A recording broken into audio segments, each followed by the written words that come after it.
সব নাগরিকের মানবাধিকার সুরক্ষায় গুম বিরোধী আন্তর্জাতিক সনদে যুক্ত হল বাংলাদেশ। এতে স্বাক্ষর করেছেন প্রধান উপদেষ্টা ডক্টর মোহাম্মদ ইউনূস। উপদেষ্টা পরিষদের সভা শেষে ব্রিফিংয়ে এই তথ্য জানান পরিবেশ ও পানি সম্পদ উপদেষ্টা সৈয়দা রিজওয়ানা হাসান। বলেন, জাতির পিতার পরিবারের সদস্যদের জন্য বিশেষ নিরাপত্তার বিধান রহিত করা হয়েছে।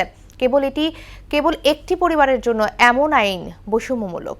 নাসির উদ্দিনের রিপোর্ট।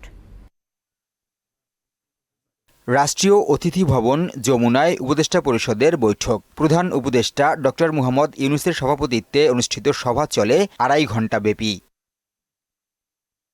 পরে সংবাদ সম্মেলনে পরিবেশ ও পানি সম্পদ উপদেষ্টা রিজওয়ানা হাসান বলেন, গুমের বিরুদ্ধে আন্তর্জাতিক কনভেনশনে স্বাক্ষর করা হয়েছে। কেউ যাতে নিজের ক্ষমতাকে কুক্ষিগত করতে না পারে, সেজন্যই এই ব্যবস্থা। এই কনভেনশনটা আমরা স্বাক্ষর করেছি এবং এইটার ব্যাপারে প্রয়োজনীয় আইনি সংস্কার আমরা গ্রহণ করব। এইটা একটা খুবই বড় স্বস্তির ব্যাপার মানবাধিকার কর্মীদের জন্য। সেই প্রেক্ষিতে আমরা মনে করি যে আমরা একটা খুব শক্ত ভিত্তি, যেটা আমরা সবসময় অস্বীকার করে এসেছিলাম এ যাবৎকাল, যদিও গুম বাংলাদেশে অহরহই করছিল, সেই ভিত্তিটা আমরা স্থাপন করতে পারলাম। সুদবিহীন ব্যাংকিংয়ে আত্মশুদ্ধির পথ এনআরবিসি ব্যাংকের ইসলামিক ব্যাংকিং আল আমিন।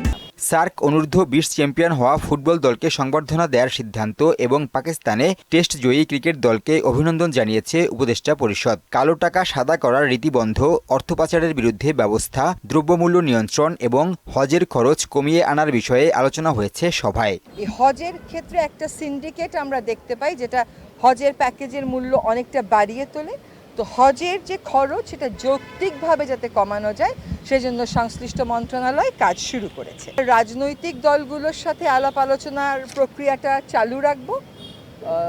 তাদের কাছ থেকে সংস্কার প্রস্তাব যা আসবে সেগুলোও গ্রহণ করব। জাতির পিতার পরিবারের সদস্যগণের নিরাপত্তা রহিতকরণ অধ্যাদেশ 2024-এর খসড়া নীতিগত ও চূড়ান্ত অনুমোদন পেয়েছে। উপদেষ্টা বলেন, বিশেষ নিরাপত্তা ব্যবস্থা বৈষম্যমূলক ছিল। আদৌ নিরাপত্তা সংস্থা মনে করে কিনা যে এরকম দরকার আছে, সেখানে উত্তরটা হচ্ছে এরকম বিশেষ নিরাপত্তার দরকার আছে বলে তারা মনে করে না, আর এটাকে বৈষম্যমূলক মনে করা হয়েছে, সেটার ভিত্তিতেই সিদ্ধান্ত গ্রহণ করা হয়েছে। বৈঠকে স্পেশাল সিকিউরিটি ফোর্স সংশোধন অধ্যাদেশ 2024-এর খসড়া চূড়ান্ত অনুমোদন দেয়া হয়। নাসির উদ্দিন, মোহনা সংবাদ, ঢাকা।